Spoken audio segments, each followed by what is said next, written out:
looked around upon the world, and saw that it was shadowed by sorrow and scorched by the fierce fires of suffering. And I looked for the cause. I looked around, but could not find it. I looked in books, but could not find it. I looked within, and found there both the cause and the self-made nature of that cause. I looked again, and deeper, and found the remedy. I found one law, the law of love, one life, the life of adjustment to that law, one truth, the truth of a conquered mind and a quiet and obedient heart. And I dreamed of writing a book which should help men and women, whether rich or poor, learned or unlearned, worldly or unworldly, to find within themselves the source of all success, all happiness, all accomplishment, all truth. And the dream remained with me, and at last became substantial, and now I send it forth into the world on its mission of healing and blessedness, knowing that it cannot fail to reach the homes and hearts of those who are waiting and ready to receive it. James Allen. Chapter 1. The Lesson of Evil. Unrest and pain and sorrow are the shadows of life. There is no heart in all the world that has not felt the sting of pain. No mind has not been tossed upon the dark waters of trouble. No eye that has not wept the hot blinding tears of unspeakable anguish. There is no household where the great destroyers, disease and death, have not entered, severing heart from heart, and casting over all the dark pall of sorrow. In the strong and apparently indestructible meshes of evil, all are more or less fast caught, and pain, unhappiness, and misfortune wait upon mankind. With the object of escaping or in some way mitigating this overshadowing gloom, men and women rush blindly into innumerable devices, pathways by which they fondly hope to enter into a happiness which will not pass away. Such are the drunkard and the harlot, who revel in sensual excitements. Such is the exclusive aesthete, who shuts himself out from the sorrows of the world, and surrounds himself with innovating luxuries. Such is he who thirsts for wealth or fame, and subordinates all things to the achievement of that object. And such are they who seek consolidation in the performance of religious rites. And to all the happiness sought seems to come, and the soul, for a time, is lulled into a sweet security and an intoxicating forgetfulness of the existence of evil. But the day of disease comes at last, or some great sorrow, temptation, or misfortune breaks suddenly in on the unfortified soul, and the fabric of its fancied happiness is torn to shreds. So over the head of every personal joy hangs the Damocletian sword of pain, ready, at any moment, to fall and crush the soul of him who is unprotected by knowledge. The child cries to be a man or woman. The man and woman sigh for the lost felicity of childhood. The poor man chafes under the chains of poverty by which he is bound, and the rich man often lives in fear of poverty, or scours the world in search of an elusive shadow he calls happiness. Sometimes the soul feels that it has found a secure peace and happiness in adopting a certain religion, in embracing an intellectual philosophy, or in building up an intellectual or artistic ideal. But some overpowering temptation proves the religion to be inadequate or insufficient.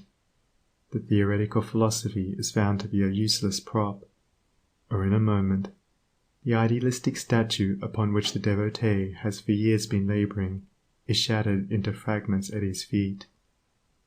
Is there, then, no way of escape from pain and sorrow? Are there no means by which bonds of evil may be broken? Is permanent happiness, secure prosperity, and abiding peace a foolish dream? No, there is a way, and I speak it with gladness, by which evil can be slain forever. There is a process by which disease, poverty, or any adverse condition or circumstance can be put on one side, never to return. There is a method by which a permanent prosperity can be secured. free from all fear of the return of adversity, and there is a practice by which unbroken and unending peace and bliss can be partaken of and realized. And the beginning of the way which leads to this glorious realization is the acquirement of a right understanding of the nature of evil. It is not sufficient to deny or ignore evil. It must be understood. It is not enough to pray to God to remove the evil. You must find out why it is there, and what lesson it has for you. It is of no avail to fret and fume and chafe at the chains which bind you. You must know why and how you are bound. Therefore, reader, you must get outside yourself, and must begin to examine and understand yourself. You must cease to be a disobedient child in the school of experience, and must begin to learn, with humility and patience, the lessons that are set for your edification and ultimate perfection. For evil, when rightly understood, is found to be not an unlimited power or principle in the universe, but a passing phase of human experience, and it therefore becomes a teacher to those who are willing to learn. Evil is not an abstract something outside yourself. It is an experience in your own heart, and by patiently examining and rectifying your heart, you will be gradually led into the discovery of the origin and nature of evil, which will necessarily be followed by its complete eradication. All evil is corrective and remedial, and is therefore not permanent. It is rooted in ignorance of the true nature and relation of things, and so long as we remain in that state of ignorance, we remain subject to evil. There is no evil in the universe which is not the result of ignorance, and which would not, if we were ready and willing to learn its lesson, lead us to higher wisdom, and then vanish away. But men remain in evil, and it does not pass away, because men are not willing or prepared to learn the lesson which it came to teach them. I knew a child who, every night when its mother took it to bed, cried to be allowed to play with the candle, and one night, when the mother was off guard for a moment, the child took hold of the candle. The inevitable result followed, and the child never wished to play with the candle again. By its one foolish act it learned perfectly the lesson of obedience, and entered into the knowledge that fire burns. And this incident is a complete illustration of the nature, meaning, and ultimate result of all sin and evil. As the child suffered through its own ignorance of the real nature of fire, so older children suffer through their ignorance of the real nature of the things which they weep for and strive after, and which harm them when they are secured.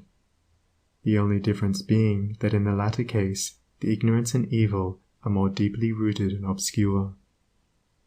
Evil has always been symbolized by darkness, and good by light, and hidden within the symbol is contained the perfect interpretation, the reality. For, just as light always floods the universe, and darkness is only a mere speck or shadow cast by a small body intercepting a few rays of the illimitable light, so the light of the Supreme Good is the positive and life-giving power which floods the universe, and evil the insignificant shadow cast by the self that intercepts and shuts off the illuminating rays which strive for entrance. When night folds the world in its black impenetrable mantle, no matter how dense the darkness, it covers but the small space of half our little planet, while the whole universe is ablaze with living light, and every soul knows that it will awake in the light in the morning. Know, then, that when the dark night of sorrow, pain, or misfortune settles down upon your soul, and you stumble along with weary and uncertain steps, that you are merely intercepting your own personal desires between yourself and the boundless light of joy and bliss, and the dark shadow that covers you is cast by none and nothing but yourself.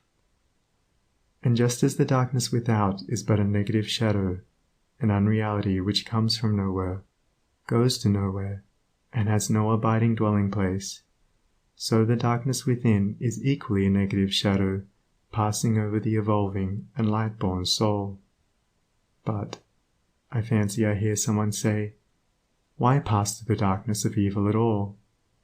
Because, by ignorance, you have chosen to do so, and because, by doing so, you may understand both good and evil, and may more appreciate the light by having passed through the darkness. As evil is the direct outcome of ignorance, so, when the lessons of evil are fully learned, ignorance passes away, and wisdom takes its place.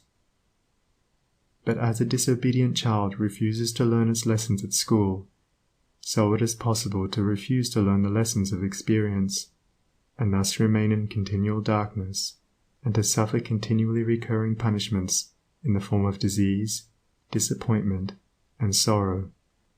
He, therefore, who would shake himself free of the evil which encompasses him, must be willing and ready to learn, and must be prepared to undergo that disciplinary process without which no grain of wisdom or abiding happiness and peace can be secured. A man may shut himself up in a dark room, and deny that the light exists, but it is everywhere without, and darkness exists only in his own little room. So you may shut out the light of truth, or you may begin to pull down the walls of prejudice, self-seeking, and error which you have built around yourself, and so let in the glorious and omnipresent light. By earnest self-examination, strive to realize, and not merely hold as a theory, that evil is a passing phase, a self-created shadow, that all your pains, sorrows, and misfortunes have come to you by a process of undeviating and absolutely perfect law, have come to you because you deserve and require them, and that by first enduring, and then understanding them, you may be made stronger, wiser, nobler. When you have fully entered into this realization, you will be in a position to mold your own circumstances, to transmute all evil into good, and to weave, with a master hand, the fabric of your destiny. What of the night, O watchman, seest thou yet? The glimmering dawn upon the mountain heights, the golden herald of the light of lights. Are his fair feet upon the hilltop set? Cometh he yet to chase away the gloom, and with it all the demons of the night? Strike yet his darting rays upon thy sight? Hearest thou his voice, the sound of error's doom? The morning cometh, lover of the light. Even now he gilds with gold the mountain's brow. Dimly I see the path whereon even now his shining feet are set toward the night. Darkness shall pass away, and all the things that love the darkness and that hate the light shall disappear forever with the night. Rejoice, for thus the speeding herald sings. End of foreword and chapter 1. Recording by Sunny Abdullah.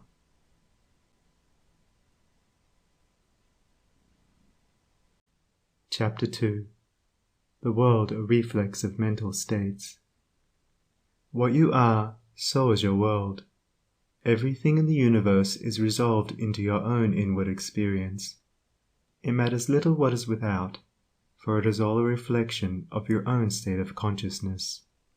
It matters everything what you are within, for everything without will be mirrored and colored accordingly. All that you positively know is contained in your own experience. All that you ever will know must pass through the gateway of experience, and so become part of yourself. Your own thoughts, desires, and aspirations comprise your world, and, to you, all that there is in the universe of beauty and joy and bliss, or of ugliness and sorrow and pain, is contained within yourself. By your own thoughts you make or mar your life, your world, your universe. As you build within by the power of thought, so will your outward life and circumstances shape themselves accordingly. Whatsoever you harbor in the inmost chambers of your heart will, sooner or later, by the inevitable law of reaction, shape itself in your outward life. The soul that is impure, sordid and selfish, is gravitating with unerring precision toward misfortune and catastrophe. The soul that is pure, unselfish and noble is gravitating with equal precision toward happiness and prosperity. Every soul attracts its own, and nothing can possibly come to it that does not belong to it. To realize this is to recognize the universality of divine law. The incidents of every human life, which both make and mar, are drawn to it by the quality and power of its own inner thought life. Every soul is a complex combination of gathered experiences and thoughts, and the body is but an improvised vehicle for its manifestation. What, therefore, your thoughts are, that is your real self, and the world around, both animate and inanimate, wears the aspect with which your thoughts clothe it. All that we are is the result of what we have thought. It is founded on our thoughts. It is made up of our thoughts. Thus said Buddha. And it therefore follows that if a man is happy, it is because he dwells in happy thoughts. If miserable, because he dwells in despondent and debilitating thoughts.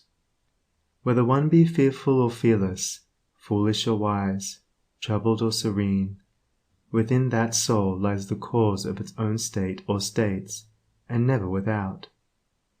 And now I seem to hear a chorus of voices exclaim, "But do you really mean to say that outward circumstances do not affect our minds?" I do not say that, but I say this, and know it to be an infallible truth, that circumstances can only affect you in so far as you allow them to do so.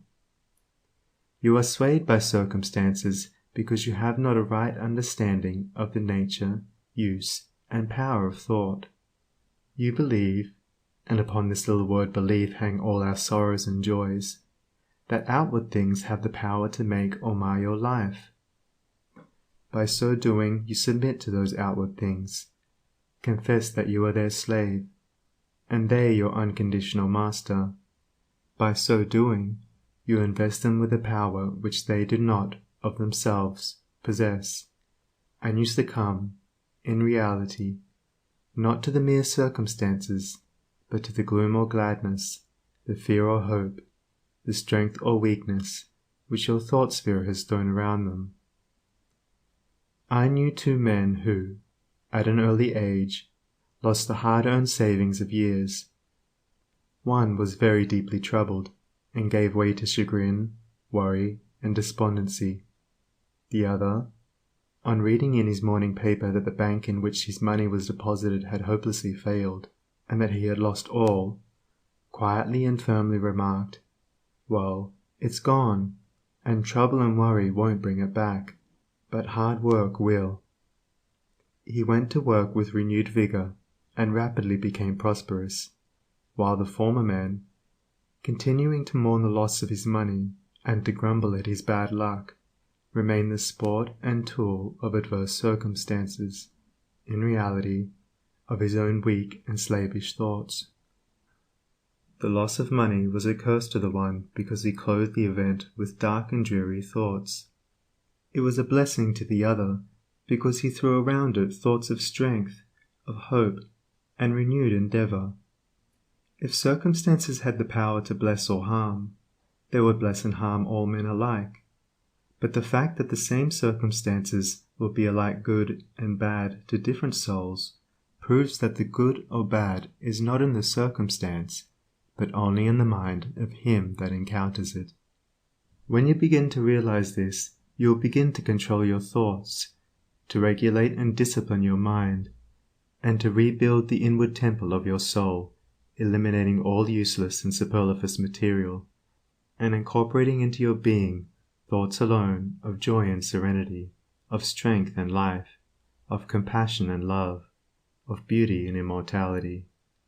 And as you do this, you will become joyful and serene, strong and healthy, compassionate and loving, and beautiful with the beauty of immortality.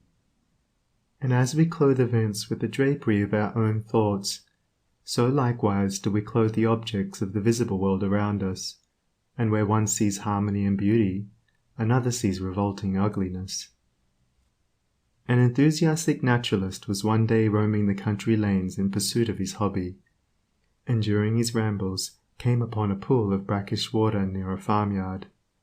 As he proceeded to fill a small bottle with the water for the purpose of examination under the microscope, he dilated, with more enthusiasm than discretion, to an uncultivated son of the plough who stood close by, upon the hidden and innumerable wonders contained in the pool, and concluded by saying, "Yes, my friend, within this pool is contained 100, nay, 1,000,000 universes, had we but the sense or instrument by which we could apprehend them." And the unsophisticated one ponderously remarked, "I know the water be full of tadpoles, but they be easy to catch." Where the naturalist, his mind stored with the knowledge of natural facts, saw beauty, harmony, and hidden glory, the mind unenlightened upon those things saw only an offensive mud puddle. The wild flower which the casual wayfarer thoughtlessly tramples upon is, to the spiritual eye of the poet, an angelic messenger from the invisible. To the many, the ocean is but a dreary expanse of water on which ships sail and are sometimes wrecked. To the soul of the musician it is a living thing, and he hears, in all its changing moods, divine harmonies. Where the ordinary mind sees disaster and confusion, the mind of the philosopher sees the most perfect sequence of cause and effect, and where the materialist sees nothing but endless death, the mystic sees pulsating and eternal life. And as we clothe both events and objects with our own thoughts, so likewise do we clothe the souls of others in the garments of our own thoughts. The suspicious believe everybody to be suspicious. The liar feels secure in the thought that he is not so foolish as to believe that there is such a phenomenon as a strictly truthful person. The envious see envy in every soul. The miser thinks everybody is eager to get his money. He who has subordinated conscience in the making of his wealth sleeps with a revolver under his pillow, wrapped in the delusion that the world is full of conscienceless people who are eager to rob him, and the abandoned sensualist looks upon the saint as a hypocrite. On the other hand, those who dwell in loving thoughts see that in all which calls forth their love and sympathy, the trusting and honest are not troubled by suspicions. The good-natured and charitable who rejoice at the good fortunes of others scarcely know what envy means, and he who has realized the divine within himself recognizes it in all beings, even in the beasts. And men and women are confirmed in their mental outlook because of the fact that, by the law of cause and effect, they attract to themselves that which they send forth, and so come in contact with people similar to themselves. The old adage, "Birds of a feather flock together," has a deeper significance than is generally attached to it, for in the thought world, as in the world of matter, each clings to its kind. Do you wish for kindness? Be kind. Do you ask for truth? Be true. What you give of yourself you find. The world is a reflex of you. If you are one of those who are praying for, and looking forward to, a happier world beyond the grave, here is a message of gladness for you. You may enter into and realize that happy world now. It fills the whole universe, and it is within you, waiting for you to find, acknowledge, and possess. Said one who knew the inner laws of being, "When men shall lo here or lo there, go not after them. The kingdom of God is within you." What you have to do is believe this. Simply believe it with a mind unshadowed by doubt, and then meditate upon it until you understand it. You will then begin to purify and to build your inner world, and as you proceed, passing from revelation to revelation, from realization to realization, you will discover the utter powerlessness of outward things beside the magic potency of a self-governed soul. If thou wouldest right the world, and banish all its evils and its woes, make its wild places bloom, and its drear deserts blossom as the rose, then right thyself. If thou wouldest turn the world from its long, lone captivity and sin, restore all broken hearts, slay grief, and let sweet consolation in, turn thou thyself. If thou wouldst cure the world of its long sickness, end its grief and pain, bring in all healing joy, and give to the afflicted rest again, then cure thyself. If thou wouldst wake the world out of its dream of death and darkening strife, bring it to love and peace, and light and brightness of eternal life, wake thou thyself. End of Chapter 2. Recording by Sunny Abdullah.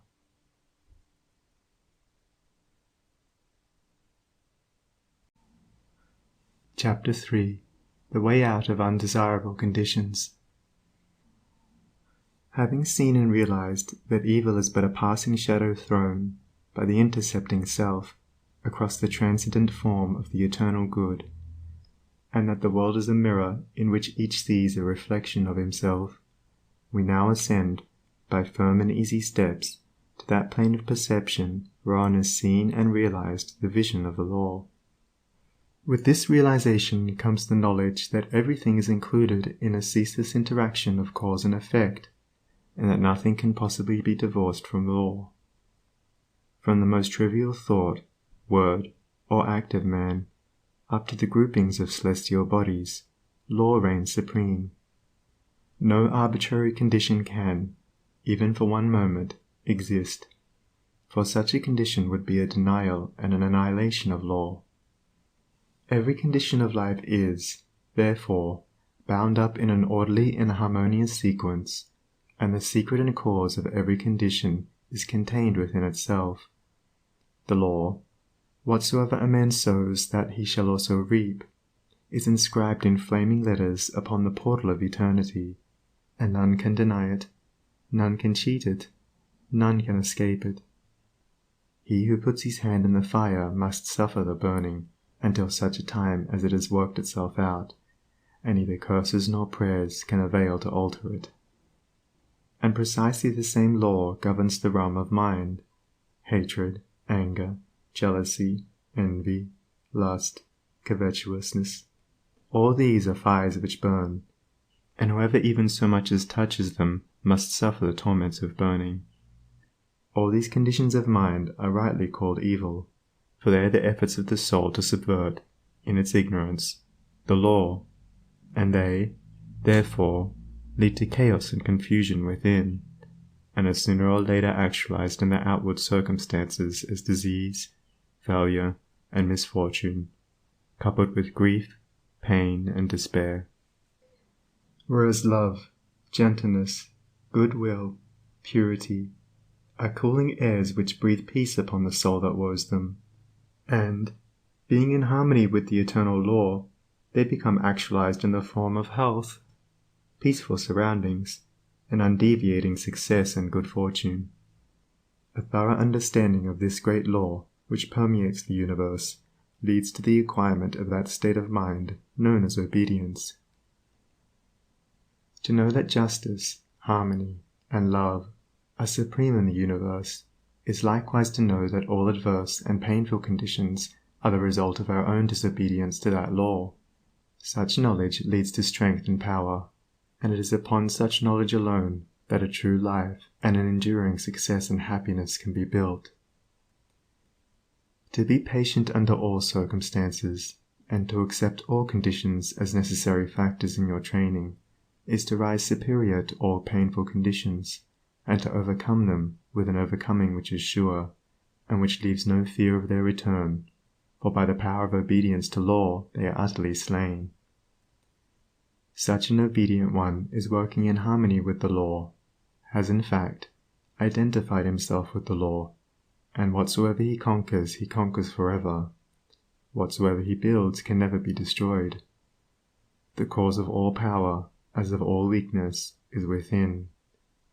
The secret of all happiness, as of all misery, is likewise within. There is no progress apart from unfoldment within, and no sure foothold of prosperity or peace except by orderly advancement in knowledge. You say you are chained by circumstances. You cry out for better opportunities, for a wider scope, for improved physical conditions, and perhaps you inwardly curse the fate that binds you hand and foot. It is for you that I write, it is for you that I speak. Listen and let my words burn themselves into your heart, for that which I say to you is truth. You may bring about that improved condition in your outward life which you desire, if you unswervingly resolve to improve your inner life. I know this pathway looks barren at its commencement. Truth always does. It is only error and delusion which are at first inviting and fascinating. But if you undertake to walk it, if you perseveringly discipline your mind, eradicating your weaknesses, and allowing your soul forces and spiritual powers to unfold themselves, you will be astonished at the magical changes which will be brought about in your outward life. As you proceed, golden opportunities will be strewn across your path, and the power and judgment to properly utilize them will spring up within you. Genial friends will come unbidden to you. Sympathetic souls will be drawn to you as the needle is to the magnet, and books and all outward aids that you require will come to you unsought. Perhaps the chains of poverty hang heavily upon you, and you are friendless and alone, and you long with an intense longing that your load may be lightened, but the load continues, and you seem to be enveloped in an ever-increasing darkness. Perhaps you complain, you bewail your lot, you blame your birth, your parents, your employer, or the unjust powers who have bestowed upon you so undeservedly poverty and hardship, and upon another affluence and ease. Cease your complaining and fretting. None of these things which you blame are the cause of your poverty. The cause is within yourself, and where the cause is, there is the remedy. The very fact that you are a complainer shows that you deserve your lot, shows that you lack that faith which is the ground of all effort and progress. There is no room for a complainer in a universe of law, and worry is soul suicide. By your very attitude of mind, you are strengthening the chains which bind you, and are drawing about you the darkness by which you are enveloped.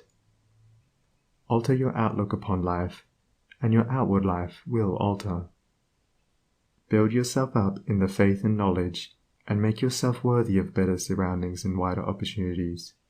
Be sure, first of all, that you are making the best of what you have. Do not delude yourself into supposing that you can step into greater advantages whilst overlooking smaller ones, for if you could, the advantage would be impermanent, and you would quickly fall back again in order to learn the lesson which you had neglected. As the child at school must master one standard before passing on to the next, so, before you can have that greater good which you so desire, you must faithfully employ that which you already possess. The parable of the talents is a beautiful story illustrative of this truth, for does it not plainly show that if we misuse, neglect, or degrade that which we possess, be it ever so mean and insignificant, even that little will be taken from us, for, by our conduct, we show that we are unworthy of it. Perhaps you are living in a small cottage, and are surrounded by unhealthy and vicious influences. You desire a larger and more sanitary residence. Then you must fit yourself for such a residence, by first of all making your cottage as far as possible a little paradise. Keep it spotlessly clean. Make it look as pretty and as sweet as your limited means will allow. Cook your plain food with all care, and arrange your humble table as tastefully as you possibly can. If you cannot afford a carpet, let your rooms be carpeted with smiles and welcomes, fastened down with the nails of kind words, driven in with the hammer of patience. Such a carpet will not fade in the sun, and constant use will never wear it away. By so ennobling your present surroundings, you will rise above them, and above the need of them, and at the right time you will pass on into the better house and surroundings which have all along been waiting for you, and which you have fitted yourself to occupy. Perhaps you desire more time for thought and effort, and feel that your hours of labor are too hard and long. Then see to it that you are utilizing to the fullest possible extent what little spare time you have. It is useless to desire more time if you are already wasting what little you have, for you would only grow more indolent and indifferent. Even poverty and lack of time and leisure are not the evils that you imagine they are, and if they hinder you in your progress, it is because you have clothed them in your own weaknesses, and the evil that you see in them is really in yourself. Endeavor to fully and completely realize that in so far as you shape and mold your mind, you are maker of your destiny, and as, by the transmuting power of self-discipline, you realize this more and more, you will come to see that these so-called evils may be converted into blessings. You will then utilize your poverty for the cultivation of patience, hope and courage, and your lack of time in the gaining of promptness of action and decision of mind, by seizing the precious moments as they present themselves for your acceptance. As in the rankest soil the most beautiful flowers are grown, so in the dark soil of poverty the choicest flowers of humanity have developed and bloomed. Where there are difficulties to cope with, and unsatisfactory conditions to overcome, there virtue most flourishes and manifests its glory. It may be that you are in the employ of a tyrannous master or mistress, and you feel that you are harshly treated. Look upon this also as necessary to your training. Return your employer's unkindness with gentleness and forgiveness. Practice unceasingly patience and self-control. Turn the disadvantage to account by utilizing it for the gaining of mental and spiritual strength, and by your silent example and influence you will thus be teaching your employer, will be helping him to grow ashamed of his conduct, and will, at the same time, be lifting yourself up to that height of spiritual attainment by which you will be enabled to step into new and more congenial surroundings at the time when they are presented to you. Do not complain that you are a slave, but lift yourself up, by noble conduct, above the plane of slavery. Before complaining that you are a slave to another, be sure that you are not a slave to self. Look within, look searchingly, and have no mercy upon yourself. You will find there, perchance, slavish thoughts, slavish desires, and in your daily life and conduct, slavish habits. Conquer these. Cease to be a slave to self, and no man will have the power to enslave you. As you overcome self, you will overcome all adverse conditions, and every difficulty will fall before you. Do not complain that you are oppressed by the rich. Are you sure that if you gained these riches you would not be an oppressor yourself? Remember that there is the eternal law, which is absolutely just, and he who oppresses today must himself be oppressed tomorrow, and from this there is no way of escape. And perhaps you, yesterday, in some former existence, were rich and an oppressor, and that you are now merely paying off the debt which you owe to the great law. Practice, therefore, fortitude and faith. Dwell constantly in the mind upon the eternal justice, the eternal good. Endeavor to lift yourself above the personal and the transitory into the impersonal and permanent. Shake off the delusion that you are being injured or oppressed by another, and try to realize, by a profounder comprehension of your inner life and the laws which govern that life, that you are only really being injured by what is within you. There is no practice more degrading, debasing, and soul-destroying than that of self-pity. Cast it out from you. While such a canker is feeding upon your heart, you can never expect to grow into a fuller life. Cease from the condemnation of others, and begin to condemn yourself. Condone none of your acts, desires, or thoughts that will not bear comparison with spotless purity, or endure the light of sinless good. By so doing you will be building your house upon the rock of the eternal, and all that is required for your happiness and well-being will come to you in its own time. There is positively no way of permanently rising above poverty, or any undesirable condition, except by eradicating those selfish and negative conditions within, of which these are the reflection, and by virtue of which they continue. The way to true riches is to enrich the soul by the acquisition of virtue. Outside of real heart virtue, there is neither prosperity nor power, but only the appearances of these. I am aware that men make money who have acquired no measure of virtue, and have little desire to do so, but such money does not constitute true riches, and its possession is transitory and feverish. Here is David's testimony. For I was envious at the foolish when I saw the prosperity of the wicked. Their eyes stand out with fatness, they have more than heart could wish. Verily I have cleansed my heart in vain, and washed my hands in innocence. When I thought to know this, it was too painful for me, until I went into the sanctuary of God. Then understood I their end. The prosperity of the wicked was a great trial to David, until he went into the sanctuary of God, and then he knew their end. You likewise may go into that sanctuary. It is within you. It is that state of consciousness which remains when all that is sordid and personal and impermanent is risen above, and universal and eternal principles are realized. That is the God state of consciousness. It is the sanctuary of the Most High, when by long strife and self-discipline you have succeeded in entering the door of that holy temple. You will perceive, with unobstructed vision, the end and fruit of all human thought and endeavor, both good and evil. You will then no longer relax your faith when you see the immoral man accumulating outward riches, for you will know that he must come again to poverty and degradation. The rich man who is barren of virtue is, in reality, poor, and as surely as the waters of the river are drifting to the ocean, so surely is he, in the midst of all his riches, drifting towards poverty and misfortune. And though he die rich, yet he must return to reap the bitter fruit of all his immorality. And though he may become rich many times, yet as many times must he be thrown back into poverty, until, by long experience and suffering, he conquers the poverty within.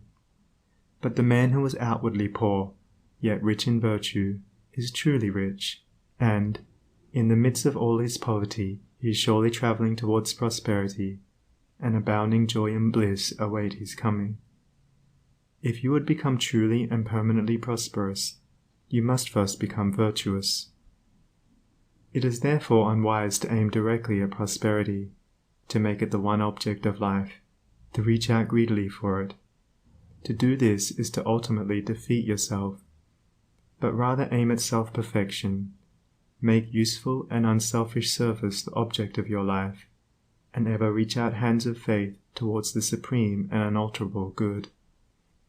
You say you desire wealth, not for your own sake, but in order to do good with it, and to bless others.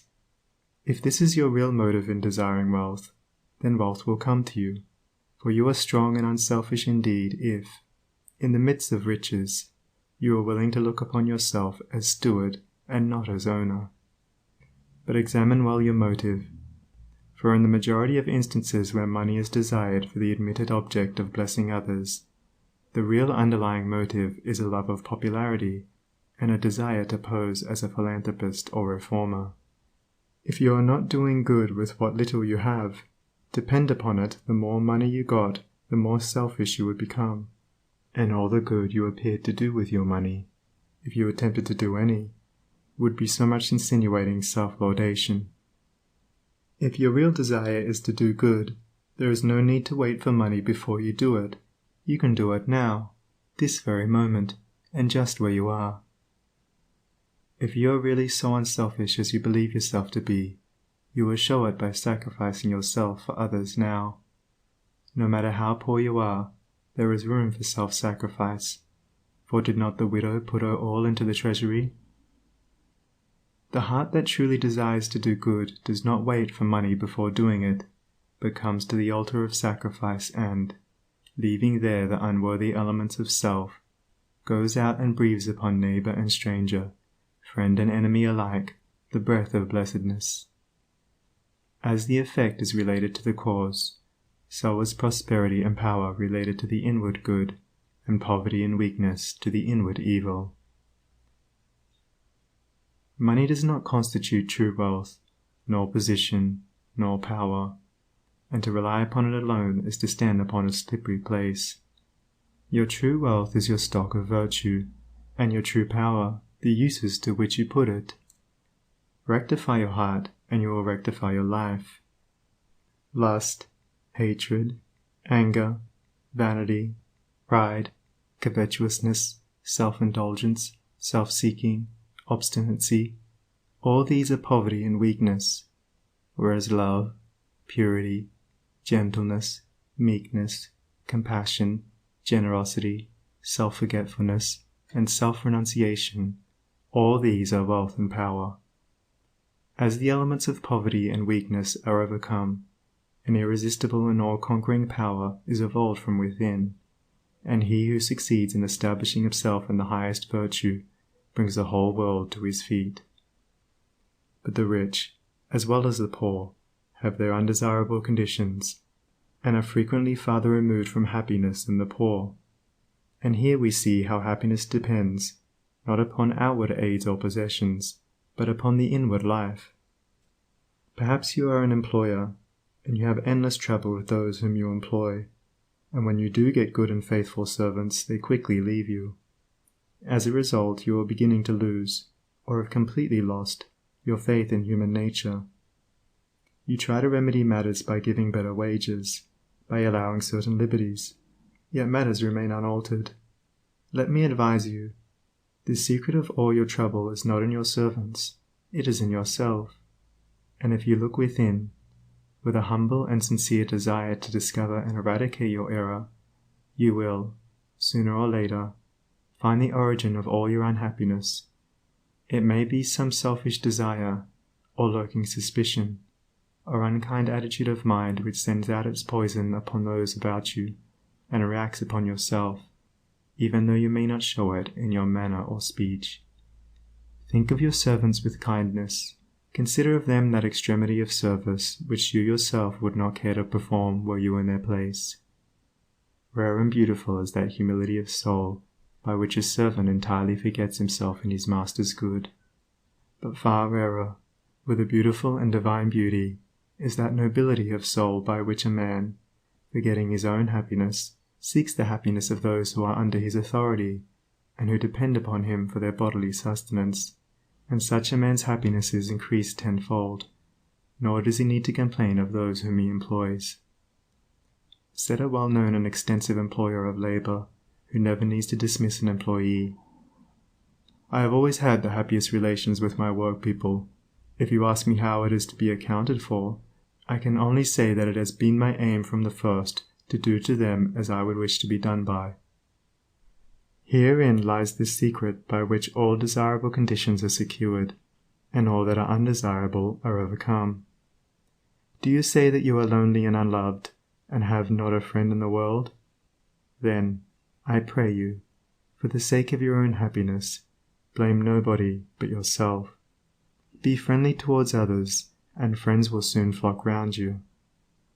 Make yourself pure and lovable, and you will be loved by all. Whatever conditions are rendering your life burdensome, you may pass out of and beyond them by developing and utilizing within you the transforming power of self-purification and self-conquest. Be it the poverty which galls, and remember that the poverty upon which I have been dilating is that poverty which is the source of misery, and not that voluntary poverty which is the glory of emancipated souls, or the riches which burden, or the many misfortunes, griefs, and annoyances which form the dark background in the web of life. You may overcome them by overcoming the selfish elements within which give them life. It matters not that by the unfailing law there are past thoughts and acts to work out and to atone for, as, by the same law, we are setting in motion, during every moment of our life, fresh thoughts and acts, and we have the power to make them good or ill. Nor does it follow that if a man, reaping what he has sown, must lose money or forfeit position, that he must also lose his fortitude or forfeit his uprightness, and it is in these that his wealth and power and happiness are to be found. He who clings to self is his own enemy and is surrounded by enemies. He who relinquishes self is his own saviour and is surrounded by friends like a protecting belt. Before the divine radiance of a pure heart, all darkness vanishes and all clouds melt away, and he who has conquered self has conquered the universe. Come, then, out of your poverty, come out of your pain, come out of your troubles, and sighings, and complainings and heartaches and loneliness by coming out of yourself. Let the old tattered garment of your petty selfishness fall from you, and put on the new garment of universal love. You will then realize the inward heaven, and it will be reflected in all your outward life. He who sets his foot firmly upon the path of self-conquest, who walks, aided by the staff of faith, the highway of self-sacrifice, will assuredly achieve the highest prosperity, and will reap abounding and enduring joy and bliss. To them that seek the highest good, all things subserve the wisest ends. Naught comes as ill, and wisdom lends wings to all shapes of evil brood. The darkening sorrow veils a star, that waits to shine with gladsome light. Hell waits on heaven, and after night comes golden glory from afar. Defeats are steps by which we climb, with purer aim to nobler ends. Loss leads to gain, and joy attends true footsteps up the hills of time. Pain leads to paths of holy bliss, to thoughts and words and deeds divine, and clouds that gloom and rays that shine, along life's upward highway kiss. Misfortune does not but cloud the way, whose end and summit in the sky of bright success, sun-kissed and high, awaits our seeking and our stay. The heavy pall of doubts and fears that cloud the valley of our hopes, the shades with which the spirit copes, the bitter harvesting of tears, the heartaches, miseries and griefs, the bruisings born of broken ties, all these are steps by which we rise to living ways of sound beliefs. Love, pitying, watchful, runs to meet the pilgrim from the land of fate. All glory and all good await the coming of obedient feet. End of Chapter 3. Recording by Sunny Abdullah.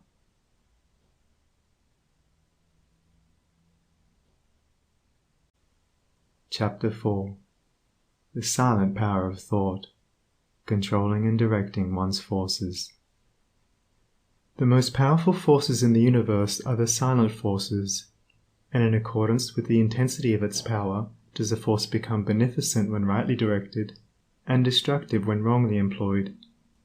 This is a common knowledge in regard to the mechanical forces, such as steam, electricity, etc. But few have yet learned to apply this knowledge to the realm of mind, where the thought forces, most powerful of all, are continually being generated and sent forth as currents of salvation or destruction. At this stage of his evolution, man has entered into the possession of these forces, and the whole trend of his present advancement is their complete subjugation. All the wisdom possible to man on this material earth is to be found only in complete self-mastery, and the command, "Love your enemies," resolves itself into an exhortation to enter here and now into the possession of that sublime wisdom by taking hold of, mastering and transmuting, those mind forces to which man is now slavishly subject, and by which he is helplessly borne, like a straw on the stream, upon the currents of selfishness. The Hebrew prophets, with their perfect knowledge of the supreme law, always related outward events to inward thought, and associated national disaster or success with the thoughts and desires that dominated the nation at the time. The knowledge of the causal power of thought is the basis of all their prophecies, as it is the basis of all real wisdom and power. National events are simply the working out of the psychic forces of the nation. Wars, plagues, and famines are the meeting and clashing of wrongly directed thought forces, the culminating points at which destruction steps in as the agent of the law. It is foolish to ascribe war to the influence of one man, or to one body of men. It is the crowning horror of national selfishness. It is the silent and conquering thought forces which bring all things into manifestation. The universe grew out of thought. Matter, in its last analysis, is found to be merely objectivized thought. All men's accomplishments were first wrought out in thought, and then objectivized. The author, the inventor, The architect first builds up his work in thought, and having perfected it in all its parts as a complete and harmonious whole upon the thought plane, he then commences to materialize it, to bring it down to the material or sense plane. When the thought forces are directed in harmony with the overruling law, they are upbuilding and preservative, but when subverted, they become disintegrating and self-destructive. To adjust all your thoughts to a perfect and unswerving faith in the omnipotence and supremacy of good is to cooperate with that good, and to realize within yourself the solution and destruction of all evil. Believe and ye shall live. And here we have the true meaning of salvation from the darkness and negation of evil, by entering into and realizing the living light of the eternal good. Where there is fear, worry, anxiety, doubt, trouble, chagrin, or disappointment, there is ignorance and lack of faith. All these conditions of mind are the direct outcome of selfishness, and are based upon an inherent belief in the power and supremacy of evil. They therefore constitute practical atheism, and to live in, and become subject to, these negative and soul-destroying conditions of mind is the only real atheism. It is salvation from such conditions that the race needs, and let no man boast of salvation whilst he is their helpless and obedient slave. To fear or to worry is as sinful as to curse, for how can one fear or worry if he intrinsically believes in the eternal justice, the omnipotent good, the boundless love? To fear, to worry, to doubt, is to deny, to disbelieve. It is from such states of mind that all weakness and failure proceed, for they represent the annulling and disintegrating of the positive thought forces which would otherwise speed to their object with power and bring about their own beneficent results. To overcome these negative conditions is to enter into a life of power, is to cease to be a slave, and to become a master, and there is only one way by which they can be overcome, and that is by steady and persistent growth in inward knowledge. To mentally deny evil is not sufficient. It must, by daily practice, be risen above and understood. To mentally affirm the good is inadequate. It must, by unswerving endeavor, be entered into and comprehended. The intelligent practice of self-control quickly leads to a knowledge of one's interior thought forces, and, later on, to the acquisition of that power by which they are rightly employed and directed. In the measure that you master self, that you control your mental forces instead of being controlled by them, in just such measure will you master affairs and outward circumstances. Show me a man under whose touch everything crumbles away, and who cannot retain success even when it is placed in his hands, and I will show you a man who dwells continually in those conditions of mind which are the very negation of power. To be forever wallowing in the bogs of doubt, to be drawn continually into the quicksands of fear, or blown ceaselessly about by the winds of anxiety, is to be a slave, and to live the life of a slave, even though success and influence be forever knocking at your door, seeking for admittance. Such a man, being without faith and without self-government, is incapable of the right government of his affairs, and is a slave to circumstances, in reality a slave to himself. Such are taught by affliction, and ultimately pass from weakness to strength by the stress of bitter experience. Faith and purpose constitute the motive power of life. There is nothing that a strong faith and an unflinching purpose may not accomplish. By the daily exercise of silent faith, the thought forces are gathered together, and by the daily strengthening of silent purpose, those forces are directed toward the object of accomplishment. Whatever your position in life may be, before you can hope to enter into any measure of success, usefulness, and power, you must learn how to focus your thought forces by cultivating calmness and repose. It may be that you are a businessman, and you are suddenly confronted with some overwhelming difficulty or probable disaster. You grow fearful and anxious, and are at your wits' end. To persist in such a state of mind would be fatal, for when anxiety steps in, correct judgment passes out. Now if you will take advantage of a quiet hour or two in the early morning or at night, and go away to some solitary spot, or to some room in your house where you know you will be absolutely free from intrusion, and, having seated yourself in an easy attitude, you forcibly direct your mind right away from the object of anxiety by dwelling upon something in your life that is pleasing and bliss-giving, a calm, reposeful strength will gradually steal into your mind, and your anxiety will pass away. Upon the instant that you find your mind reverting to the lower plane of worry, bring it back again, and re-establish it on the plane of peace and strength. When this is fully accomplished, you may then concentrate your whole mind upon the solution of your difficulty, and what was intricate and insurmountable to you in your hour of anxiety will be made plain and easy, and you will see, with that clear vision and perfect judgment which belong only to a calm and untroubled mind, the right course to pursue and the proper end to be brought about. It may be that you will have to try day after day before you will be able to perfectly calm your mind, but if you persevere you will certainly accomplish it, and the course which is presented to you in that hour of calmness must be carried out.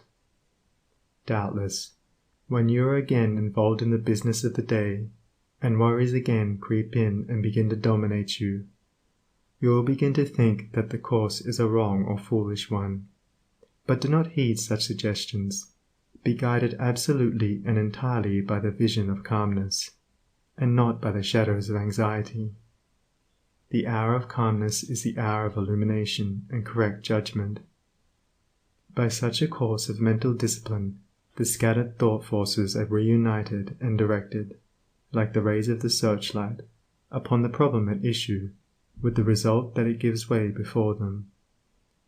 There is no difficulty, however great, but will yield before a calm and powerful concentration of thought, and no legitimate object but may be speedily actualized by the intelligent use and direction of one's soul forces. Not until you have gone deeply and searchingly into your inner nature, and have overcome many enemies that lurk there, can you have any approximate conception of the subtle power of thought, of its inseparable relation to outward and material things, or of its magical potency when rightly poised and directed in readjusting and transforming the life conditions. Every thought you think is a force sent out, and in accordance with its nature and intensity will it go out to seek a lodgment in minds receptive to it, and will react upon yourself for good or evil. There is ceaseless reciprocity between mind, and a continual interchange of thought forces. Selfish and disturbing thoughts are so many malignant and destructive forces, messengers of evil, sent out to stimulate and augment the evil in other minds, which in turn send them back upon you with added power. While thoughts that are calm, pure, and unselfish are so many angelic messengers sent out into the world with health, healing, and blessedness upon their wings, counteracting the evil forces, pouring the oil of joy upon the troubled waters of anxiety and sorrow, and restoring to broken hearts their heritage of immortality. Think good thoughts, and they will quickly become actualized in your outward life in the form of good conditions.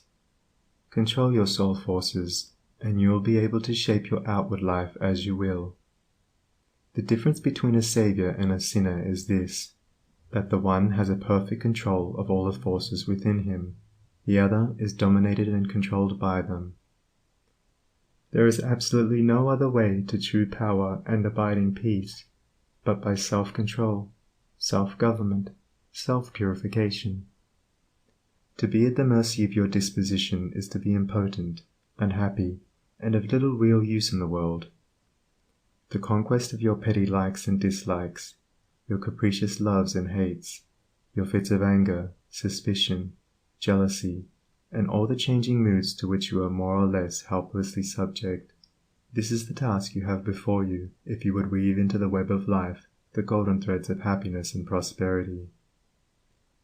In so far as you are enslaved by the changing moods within you, you will need to depend upon others and upon outward aids as you walk through life. If you would walk firmly and securely and would accomplish any achievement, you must learn to rise above and control all such disturbing and retarding vibrations. You must daily practice the habit of putting your mind at rest, going into the silence, as it is commonly called. This is a method of replacing a troubled thought with one of peace, a thought of weakness with one of strength. Until you succeed in doing this, you cannot hope to direct your mental forces upon the problems and pursuits of life with any appreciable measure of success. It is a process of diverting one's scattered forces into one powerful channel. Just as a useless marsh may be converted into a field of golden corn, or a fruitful garden, by draining and directing the scattered and harmful streams into one well-cut channel, so he who acquires calmness and subdues and directs the thought currents within himself saves his soul and fructifies his heart and life. As you succeed in gaining mastery over your impulses and thoughts, you will begin to feel, growing up within you, a new and silent power, and a settled feeling of composure and strength will remain with you. Your latent powers will begin to unfold themselves, and whereas formerly your efforts were weak and ineffectual, you will now be able to work with that calm confidence which commands success. And along with this new power and strength, there will be awakened within you that interior illumination known as intuition, and you will walk no longer in darkness and speculation, but in light and certainty. With the development of this soul vision, judgment and mental penetration will be incalculably increased, and there will evolve within you that prophetic vision by the aid of which you will be able to sense coming events and to forecast, with remarkable accuracy, the results of your efforts. And in just the measure that you alter from within will your outlook upon life alter. And as you alter your mental attitude towards others, they will alter in their attitude and conduct toward you. As you rise above the lower, debilitating, and destructive thought forces, you will come in contact with the positive, strengthening, and upbuilding currents generated by strong, pure, and noble minds. Your happiness will be immeasurably intensified, and you will begin to realize the joy, strength, and power which are born only of self-mastery. And this joy, strength, and power will be continually radiating from you, and without any effort on your part, nay, though you are utterly unconscious of it, strong people will be drawn toward you, influence will be put into your hands, and in accordance with your altered thought world will outward events shape themselves. A man's foes are they of his own household, and he who would be useful, strong, and happy must cease to be a passive receptacle for the negative, beggarly, and impure streams of thought, and as a wise householder commands his servants and invites his guests, so must he learn to command his desires, and to say, with authority, what thoughts he shall admit into the mansion of his soul. Even a very partial success in self-mastery adds greatly to one's power, and he who succeeds in perfecting this divine accomplishment enters into possession of undreamed-of wisdom and inward strength and peace, and realizes that all the forces of the universe aid and protect his footsteps who is master of his soul. Would you scale the highest heaven? Would you pierce the lowest hell? Live in dreams of constant beauty, or in basest thinkings dwell? For your thoughts are heaven above you, and your thoughts are hell below. Bliss is not, except in thinking, torment naught but thought can know. Worlds would vanish but for thinking, glory is not but in dreams, and the drama of the ages from the thought eternal streams. Dignity and shame and sorrow, Pain and anguish, love and hate, are but maskings of the mighty pulsating thought that governs fate. As the colors of the rainbow makes the one uncolored beam, so the universal changes make the one eternal dream. And the dream is all within you, and the dreamer waiteth long for the morning to awake him to the living thought and strong, that shall make the ideal real, make to vanish dreams of hell, in the highest, holiest heaven, where the pure and perfect dwell. Evil is the thought that thinks it, good the thought that makes it so. Light and darkness, sin and pureness, likewise out of thinking grow. Dwell in thought upon the grandest, and the grandest you shall see. Fix your mind upon the highest, and the highest you shall be. End of Chapter 4. Recording by Sunny Abdullah.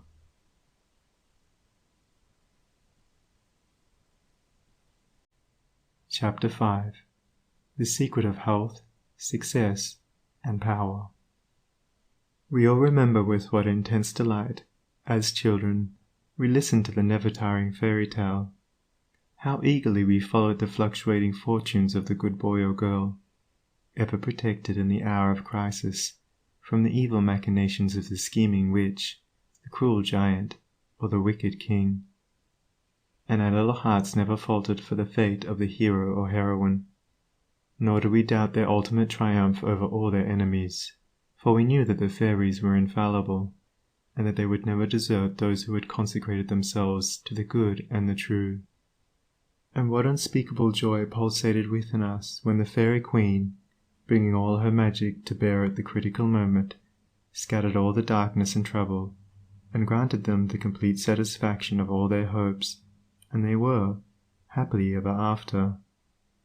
With the accumulating years and an ever-increasing intimacy with the so-called realities of life, our beautiful fairy world became obliterated, and its wonderful inhabitants were relegated, in the archives of memory, to the shadowy and unreal. And we thought we were wise and strong in thus leaving forever the land of childish dreams. But as we re-become little children in the wondrous world of wisdom, we shall return again to the inspiring dreams of childhood, and find that they are, after all, realities.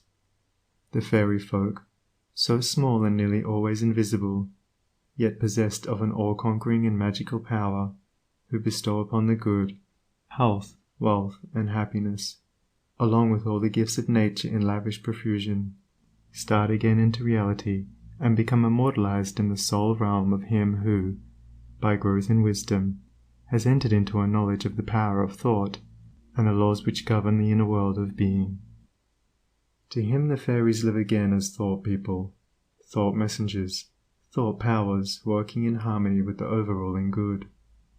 And they who, day by day, endeavor to harmonize their hearts with the heart of the supreme good, do in reality acquire true health, wealth, and happiness. There is no protection to compare with goodness, and by goodness I do not mean a mere outward conformity to the rules of morality. I mean pure thought, noble aspiration, unselfish love, and freedom from vainglory.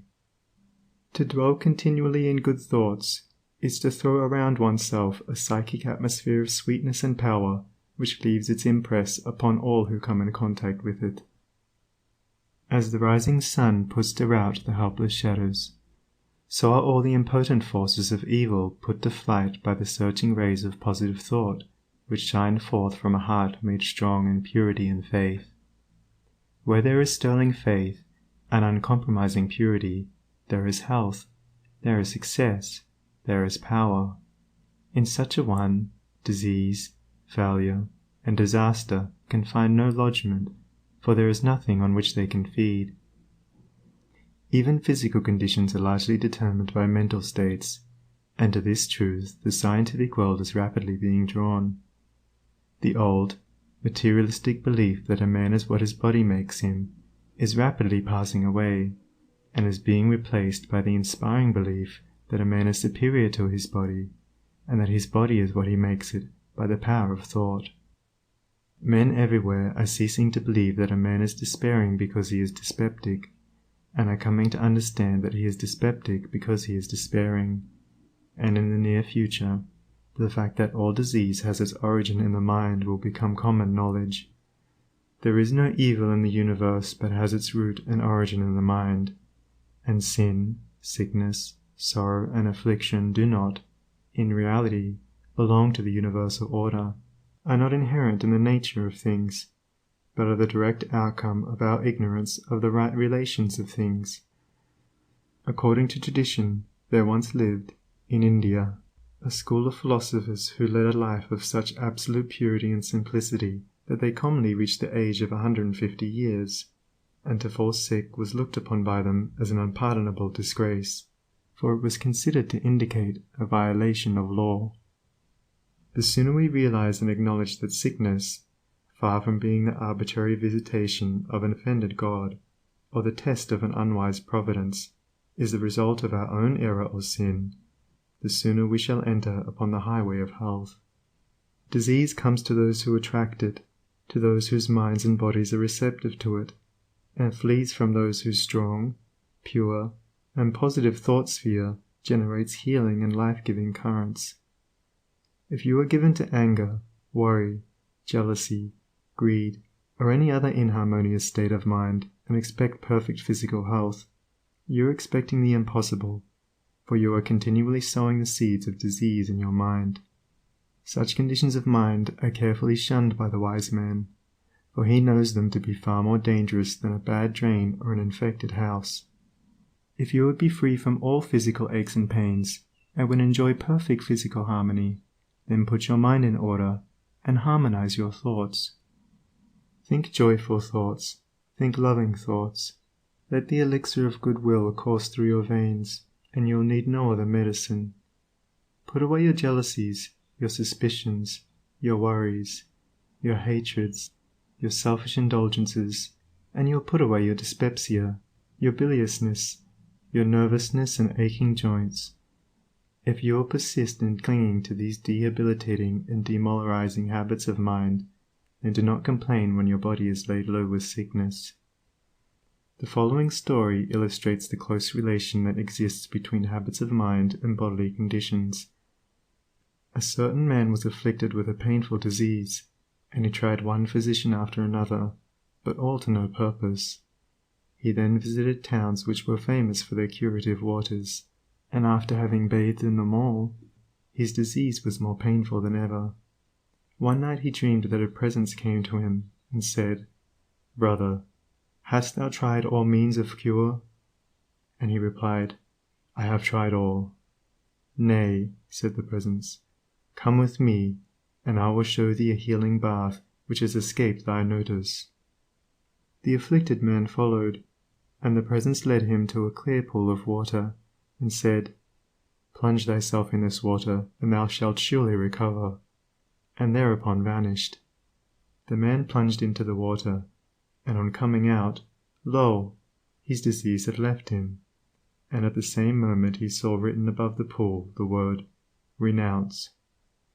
Upon waking, the full meaning of his dream flashed across his mind, and looking within he discovered that he had, all along, been a victim to a sinful indulgence, and he vowed that he would renounce it forever.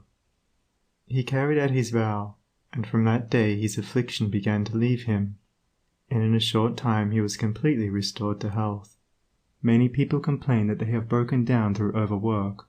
In the majority of such cases, the breakdown is more frequently the result of foolishly wasted energy. If you would secure health, you must learn to work without friction. To become anxious or excited, or to worry over needless details, is to invite a breakdown.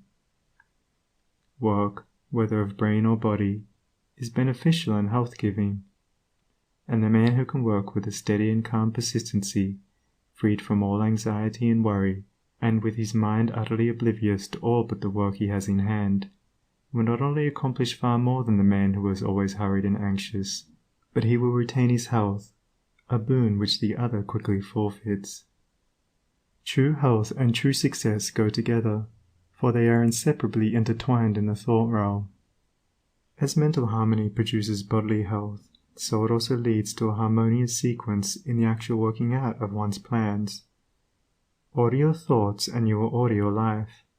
Pour the oil of tranquility upon the turbulent waters of the passions and prejudices, and the tempests of misfortune, howsoever they may threaten, will be powerless to wreck the bark of your soul as it threads its way across the ocean of life. And if that bark be piloted by a cheerful and never-failing faith, its course will be doubly sure, and many perils will pass it by which would otherwise attack it. By the power of faith, every enduring work is accomplished. Faith in the Supreme, faith in the overruling law, faith in your work, and in your power to accomplish that work. Here is the rock upon which you must build if you would achieve, if you would stand and not fall.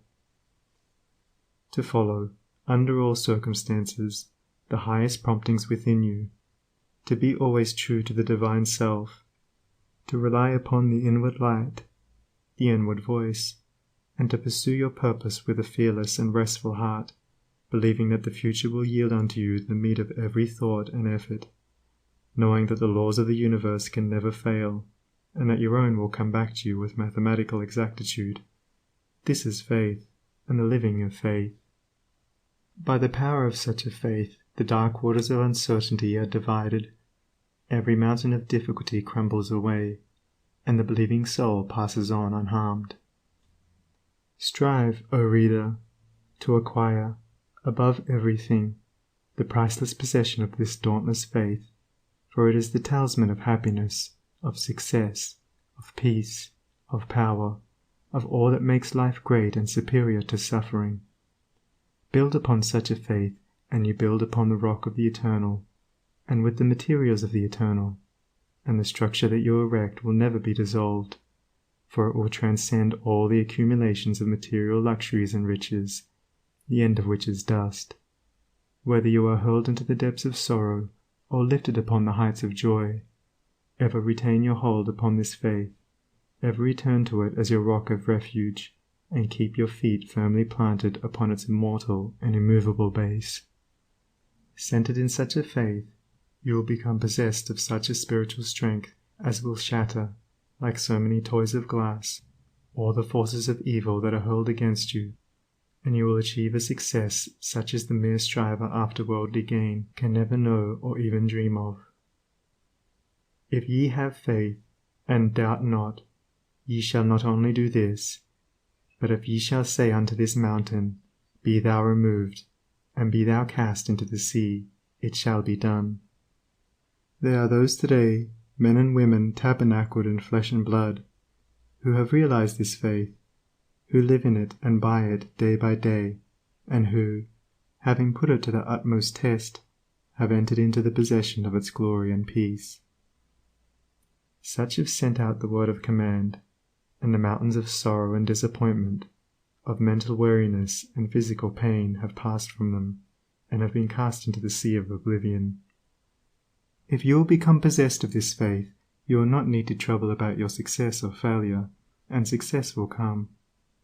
You will not need to become anxious about results, but will work joyfully and peacefully, knowing that right thoughts and right efforts will inevitably bring about right results. I know a lady who has entered into many blissful satisfactions, and recently a friend remarked to her, "Oh, how fortunate you are! You only have to wish for a thing, and it comes to you." And it did, indeed, appear so on the surface, but in reality all the blessedness that has entered into this woman's life is the direct outcome of the inward state of blessedness which she has, throughout life, been cultivating and training toward perfection. Mere wishing brings nothing but disappointment. It is living that tells. The foolish wish and grumble, the wise work and wait.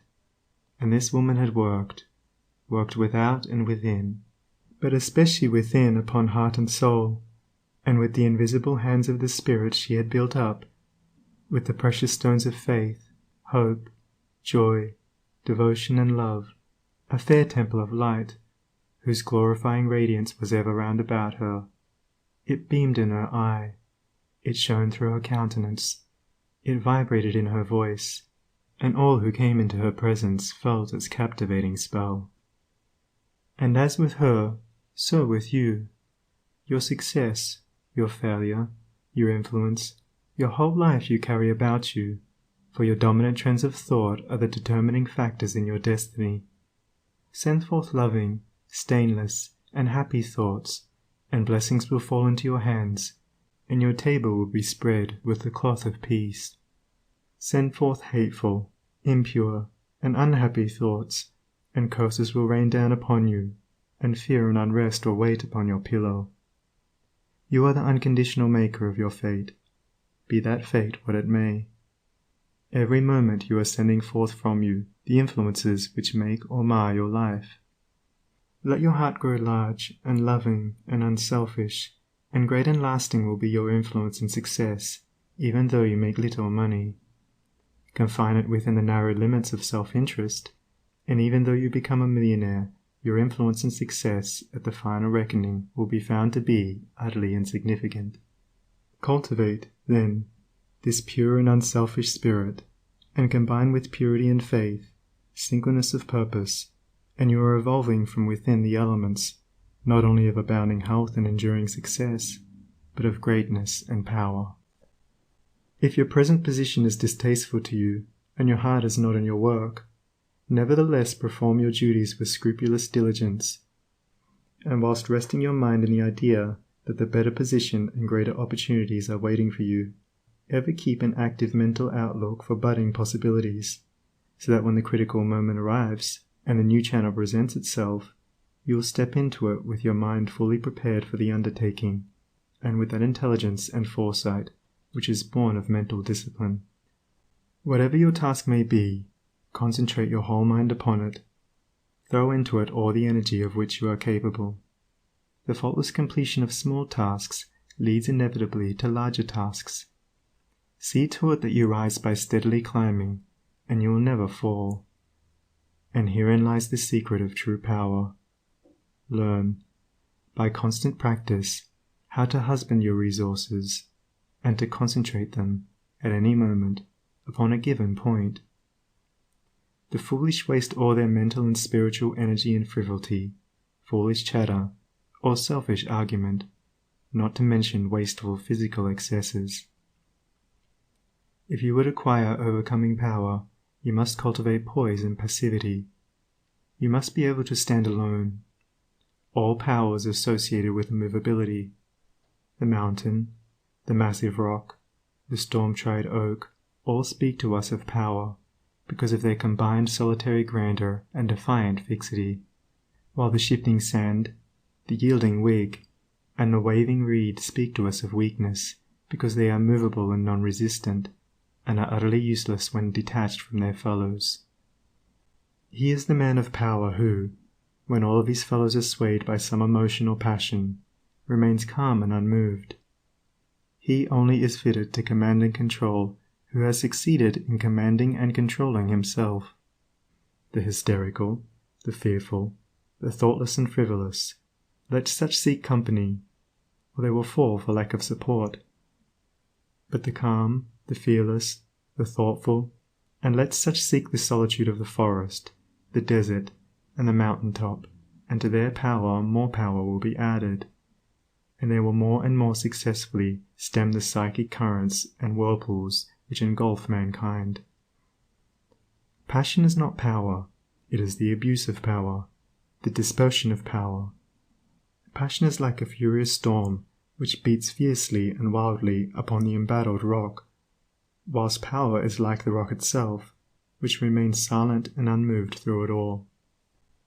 That was a manifestation of true power when Martin Luther, wearied with the persuasions of his fearful friends, who were doubtful as to his safety should he go to Worms, replied, "If there were as many devils in Worms as there are tiles on the housetops, I would go."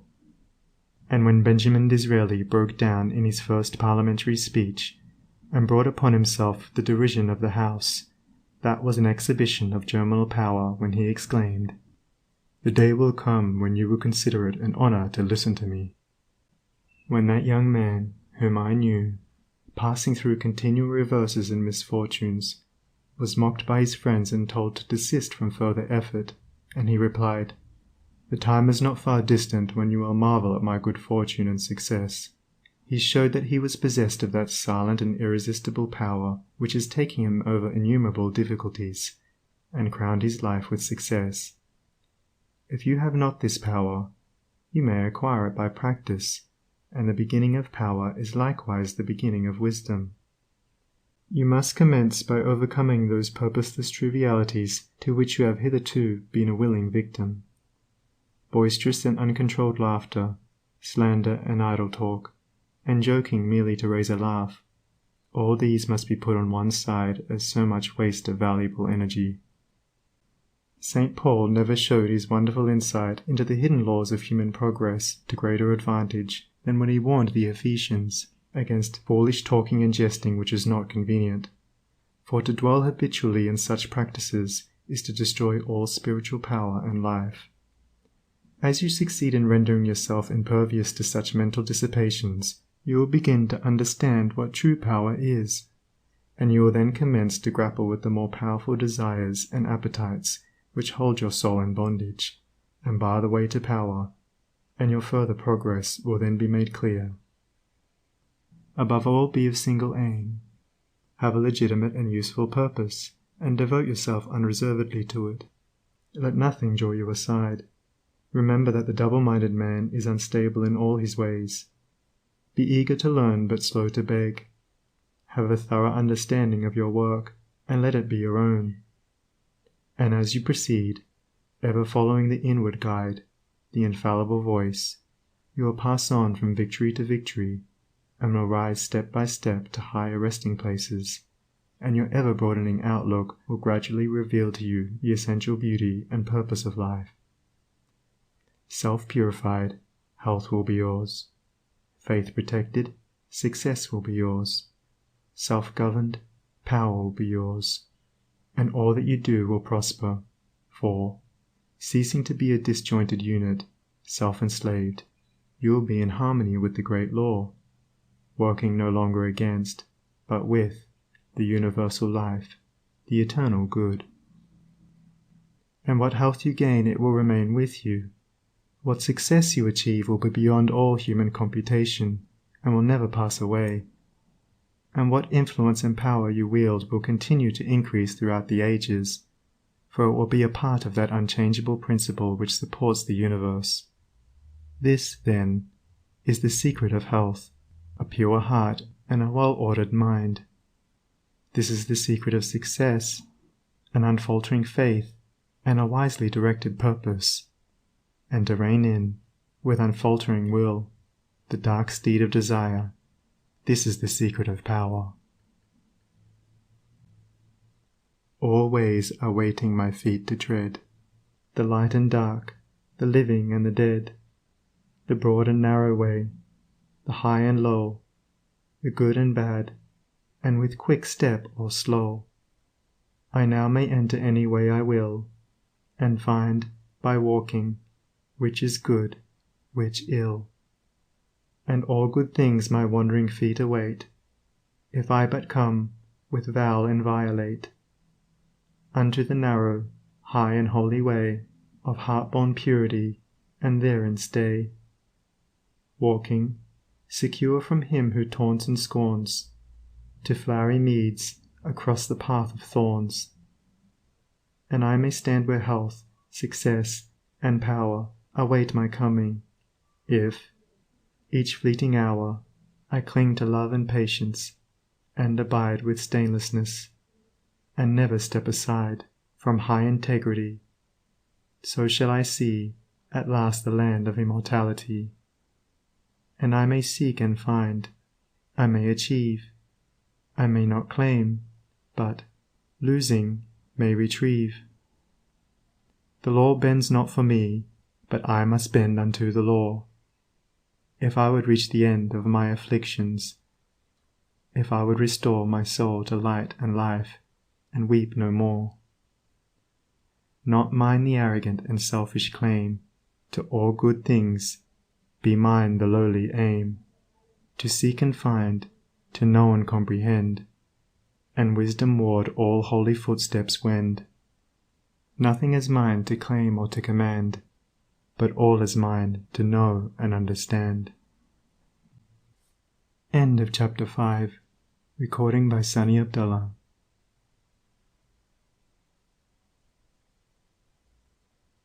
Chapter 6. The Secret of Abounding Happiness. Great is the thirst for happiness, and equally great is the lack of happiness. The majority of the poor long for riches, believing that their possession would bring them supreme and lasting happiness. Many who are rich, having gratified every desire and whim, suffer from ennui and repletion, and are farther from the possession of happiness even than the very poor. If we reflect upon this state of things, it will ultimately lead us to a knowledge of the all-important truth that happiness is not derived from mere outward possessions, nor misery from the lack of them. For if this was so, we should find the poor always miserable, and the rich always happy, whereas the reverse is frequently the case. Some of the most wretched people whom I have known were those who were surrounded with riches and luxury, whilst some of the brightest and happiest people I have met were possessed of only the barest necessities of life. Many men who have accumulated riches have confessed that the selfish gratification which followed the acquisition of riches has robbed life of its sweetness, and that they were never so happy as when they were poor. What, then, is happiness, and how is it to be secured? Is it a figment, a delusion, and is suffering alone perennial?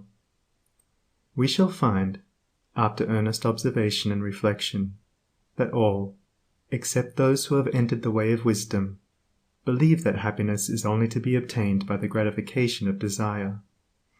It is this belief, rooted in the soil of ignorance, and continually watered by selfish cravings, that is the cause of all the misery in the world. And I do not limit the word desire to the grosser animal cravings. It extends to the higher psychic realm, where far more powerful, subtle, and insidious cravings hold in bondage the intellectual and refined, depriving them of all that beauty, harmony, and purity of soul whose expression is happiness. Most people will admit that selfishness is the cause of all the unhappiness in the world, but they fall under the soul-destroying delusion that it is somebody else's selfishness and not their own. When you are willing to admit that all your unhappiness is the result of your own selfishness, you will not be far from the gates of paradise. But so long as you are convinced that it is the selfishness of others that is robbing you of joy, so long will you remain a prisoner in your self-created purgatory. Happiness is that inward state of perfect satisfaction which is joy and peace, and from which all desire is eliminated. The satisfaction which results from gratified desire is brief and illusionary, and is always followed by an increased demand for gratification. Desire is as insatiable as the ocean, and clamors louder and louder as its demands are attended to. It claims ever-increasing service from its deluded devotees, until at last they are struck down with physical or mental anguish, and are hurled into the purifying fires of suffering. Desire is the reign of hell, and all torments are centered there. The giving up of desire is the realization of heaven, and all delights await the pilgrim there. I sent my soul through the invisible, some letter of that afterlife to spell, and by my soul returned to me, and whispered, I myself am heaven and hell. Heaven and hell are inward states. Sink into self and all its gratifications, and you sink into hell. Rise above self into that state of consciousness which is the utter denial and forgetfulness of self, and you enter heaven. Self is blind, without judgment, not possessed of true knowledge, and always leads to suffering. Correct perception, unbiased judgment, and true knowledge belong only to the divine state, and only in so far as you realize this divine consciousness can you know what real happiness is. So long as you persist in selfishly seeking for your own personal happiness, so long will happiness elude you, and you will be sowing the seeds of wretchedness. In so far as you succeed in losing yourself in the service of others, in that measure will happiness come to you, and you will reap a harvest of bliss. It is in loving, not in being loved, the heart is blessed. It is in giving, not in seeking gifts, we find our quest. Whatever be thy longing or thy need, that do thou give, so shall thy soul be fed, and thou indeed shalt truly live. Cling to self and you cling to sorrow. Relinquish self and you enter into peace. To seek selfishly is not only to lose happiness, but even that which we believe to be the source of happiness. See how the glutton is continually looking about for a new delicacy wherewith to stimulate his deadened appetite, and how bloated, burdened, and diseased, scarcely any food at last is eaten with pleasure. Whereas, he who has mastered his appetite, and not only does not seek, but never thinks of gustatory pleasure, finds delight in the most frugal meal. The angel form of happiness, which men, looking through the eyes of self, imagine they see in gratified desire, when clasped is always found to be the skeleton of misery. Truly, he that seeketh his life shall lose it, and he that loseth his life shall find it. Abiding happiness will come to you when, ceasing to selfishly cling, you are willing to give up.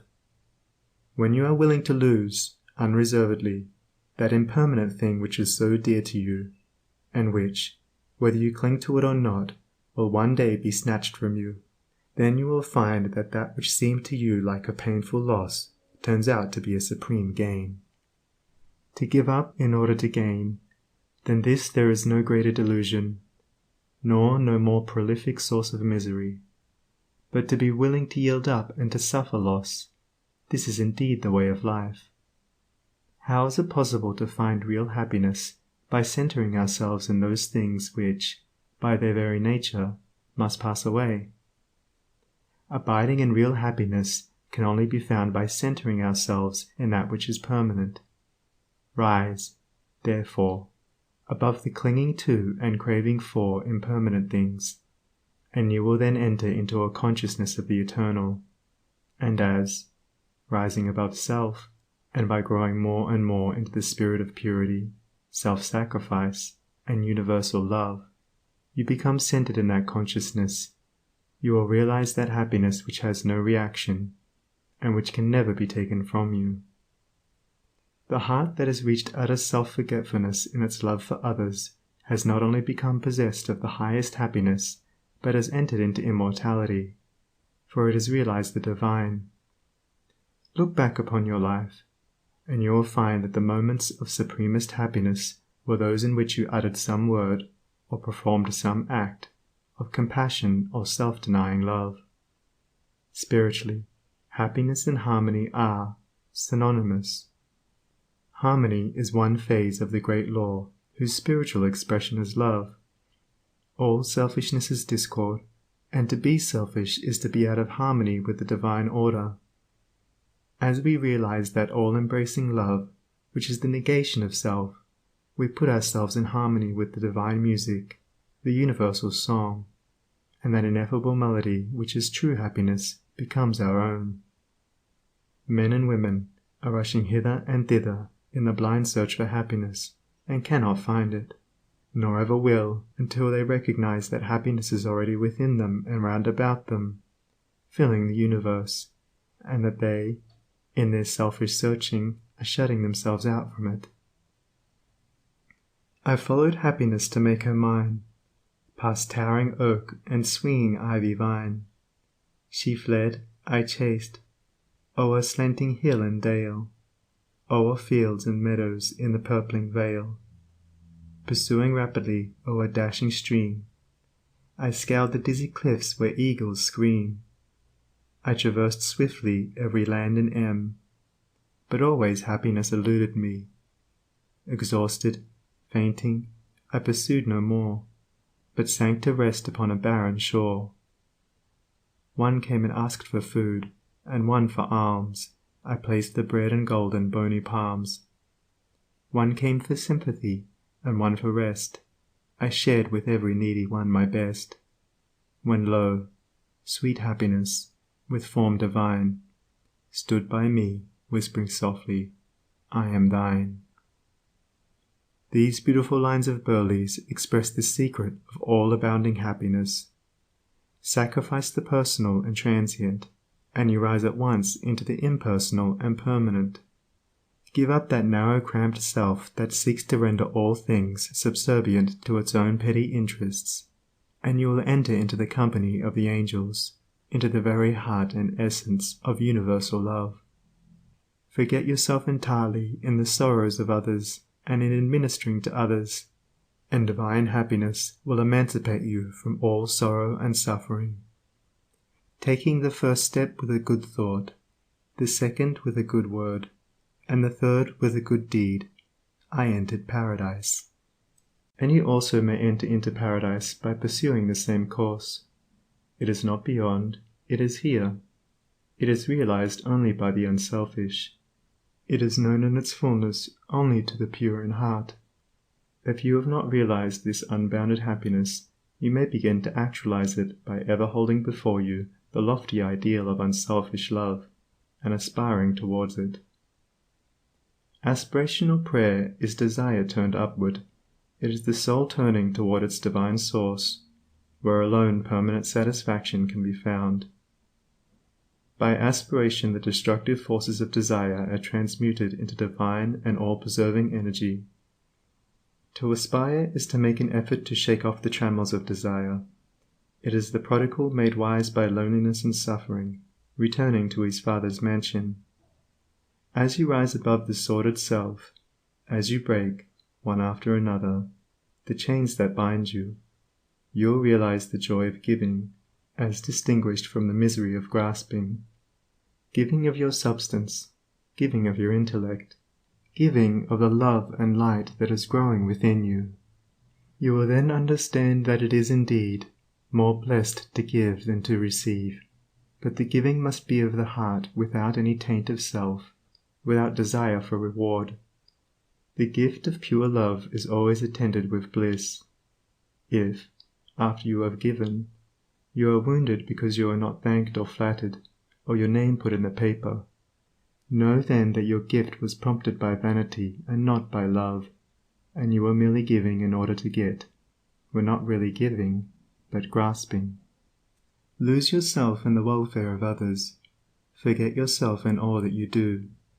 This is the secret of abounding happiness. Ever be on the watch to guard against selfishness, and learn faithfully the divine lessons of inward sacrifice. So shall you climb the highest heights of happiness, and shall remain in the never-clouded sunshine of eternal joy, clothed in the shining garment of immortality. Are you searching for the happiness that does not fade away? Are you looking for the joy that lives and leaves no grievous day? Are you panting for the water brooks of love and life and peace? Then let all dark desires depart and selfish seeking cease.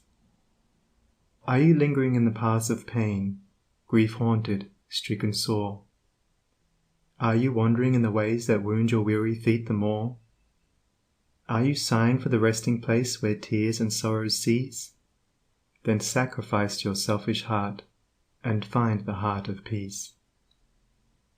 End of Chapter 6. Recording by Sunny Abdullah.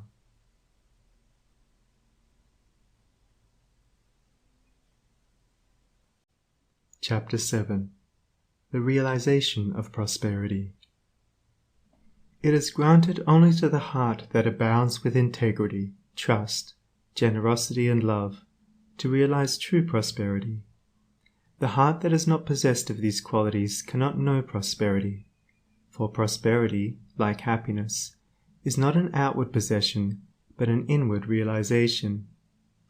The greedy man may become a millionaire, but he will always be wretched, and mean, and poor, and will even consider himself outwardly poor so long as there is a man in the world who is richer than himself, whilst the upright, the open-handed and loving will realize a full and rich prosperity, even though their outward possessions may be small. He is poor who is dissatisfied, he is rich who is contented with what he has, and he is richer who is generous with what he has. When we contemplate the fact that the universe is abounding in all good things, material as well as spiritual, and compare it with man's blind eagerness to secure a few gold coins or a few acres of dirt, it is then that we realize how dark and ignorant selfishness is. It is then that we know that self-seeking is self-destruction. Nature gives all, without reservation, and loses nothing. Man, grasping all, loses everything. If you would realize true prosperity, do not settle down, as many have done, into the belief that if you do right, everything will go wrong. Do not allow the word competition to shake your faith in the supremacy of righteousness. I care not what men may say about the laws of competition, for do I not know the unchangeable law, which shall one day put them all to rout, and which puts them to rout even now in the heart and life of the righteous man?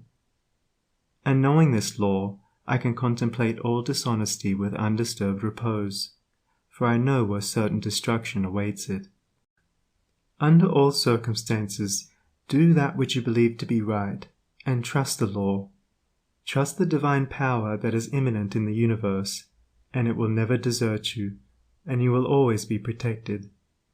By such a trust all your losses will be converted into gains, and all curses which threaten will be transmuted into blessings. Never let go of integrity, generosity, and love, for these, coupled with energy, will lift you into the truly prosperous state. Do not believe the world when it tells you that you must attend to number one first, and to others afterwards. To do this is to not think of others at all, but only of one's own comforts. To those who practice this, the day will come when they will be deserted by all, and when they cry out in their loneliness and anguish, there will be no one to hear and help them. To consider oneself before all others is to cramp and warp and hinder every noble and divine impulse. Let your soul expand. Let your heart reach out to others in loving and generous warmth, and great and lasting will be your joy, and all prosperity will come to you. Those who have wandered from the highway of righteousness guard themselves against competition. Those who always pursue the right need not to trouble about such defense. This is no empty statement. There are men today who, by the power of integrity and faith, have defied all competition, and who, without swerving in the least from their methods, when competed with, have risen steadily into prosperity, whilst those who tried to undermine them have fallen back defeated. To possess those inward qualities which constitute goodness is to be armored against all the powers of evil, and to be doubly protected in every time of trial. And to build oneself up in those qualities is to build up a success which cannot be shaken, and to enter into a prosperity which will endure forever. The white robe of the heart invisible is stained with sin and sorrow, grief and pain, and all repentant pools and springs of prayer shall not avail to wash it white again. While in the path of ignorance I walk, the stains of error will not cease to cling. Defilements mark the crooked path of self, where anguish lurks and disappointments sting. Knowledge and wisdom only can avail to purify and make my garments clean, for therein lie love's waters, therein rests peace undisturbed, eternal and serene. Sin and repentance is the path of pain, knowledge and wisdom is the path of peace. By the near way of practice I will find where bliss begins, and how pains and sorrows cease. Self shall depart, and truth shall take its place. The changeless one, the indivisible, shall take up his abode in me, and cleanse the white robe of the heart invisible. End of Chapter 7. Recording by Sunny Abdullah. SONNIE.org. End of The Path of Prosperity by James Allen.